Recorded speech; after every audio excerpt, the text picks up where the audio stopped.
Hey y'all, today I'm going to show you how to make gluten-free strawberry pretzel salad.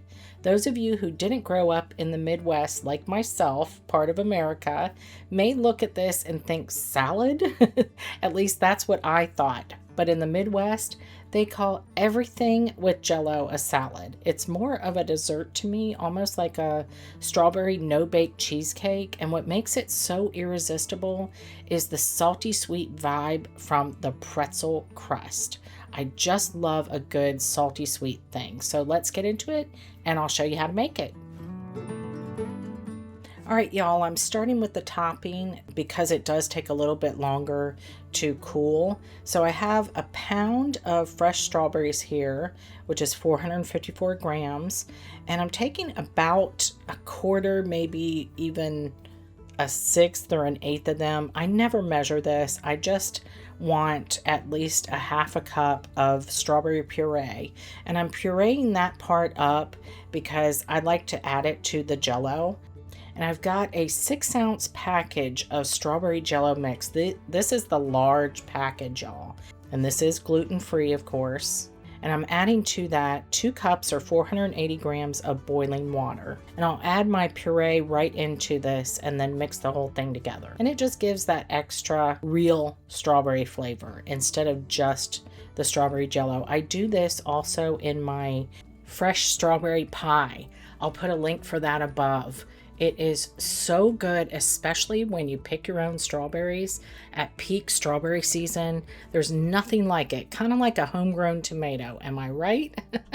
So we need to put this aside and let it cool down completely. So this is 7 ounces or 200 grams, which is roughly about 5 cups of gluten-free pretzels.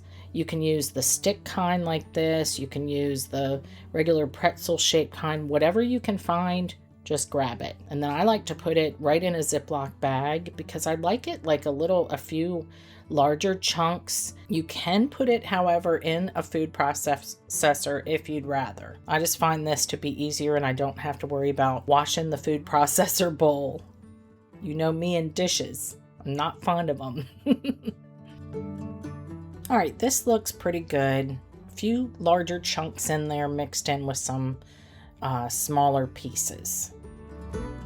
So I'm going to dump this into a small bowl and I'll add to that a third a cup or 67 grams of granulated sugar and 12 tablespoons or 170 grams of melted butter.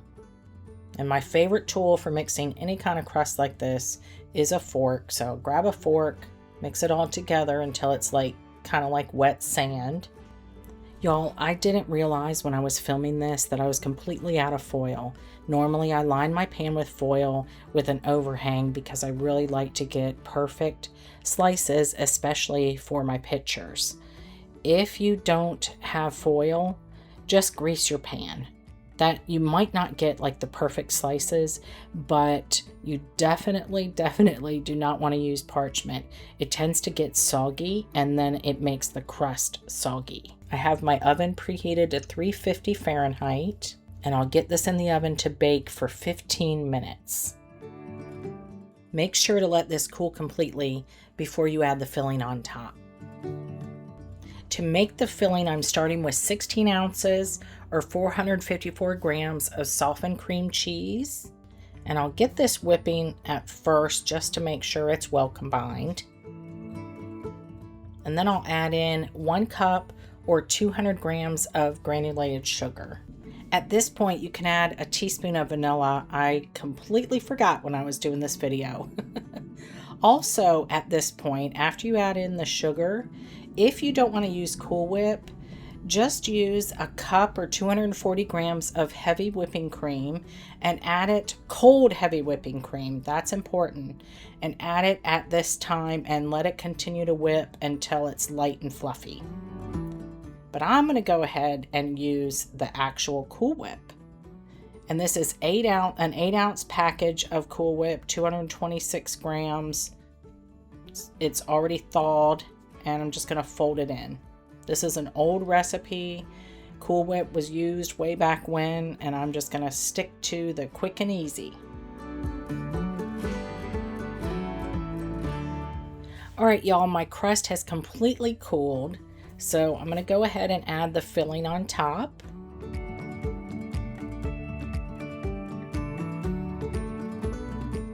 And I'm going to use an offset spatula to spread it into a nice even layer. One of the tricks to getting the crust and keeping the crust nice and crunchy is to make sure that this layer is fully covering the crust, because when you add the strawberry Jell-O, you don't want that Jell-O to seep down into the crust, because then it will soften the crust for sure. I'll pop this into the fridge for about an hour just to firm up slightly. And to finish it off, I've got my cooled Jell-O mixture here, and I'm going to add the rest of my sliced strawberries. All right, y'all, my filling is nice and chilled. I'm going to carefully pour this over the top. It does tend to splash, so just be careful not to get it everywhere. I'm going to put it in as even as a layer as I possibly can and get it right in the fridge for at least 2 hours, preferably 4 for it to really set up nicely. All right, y'all, time to taste it. Oh my gosh, this is just heavenly, you guys. If you've never had it, you have to try it. This is really popular for cookouts, picnics, you know, barbecues, whatever you have in the summer, it is so perfect for. It's got that crunchy, crispy, salty, sweet combo thing going on the crust. And of course, the no-bake cheesecake like filling. And then that strawberry Jell-O with fresh strawberries. You can't beat it. Enjoy.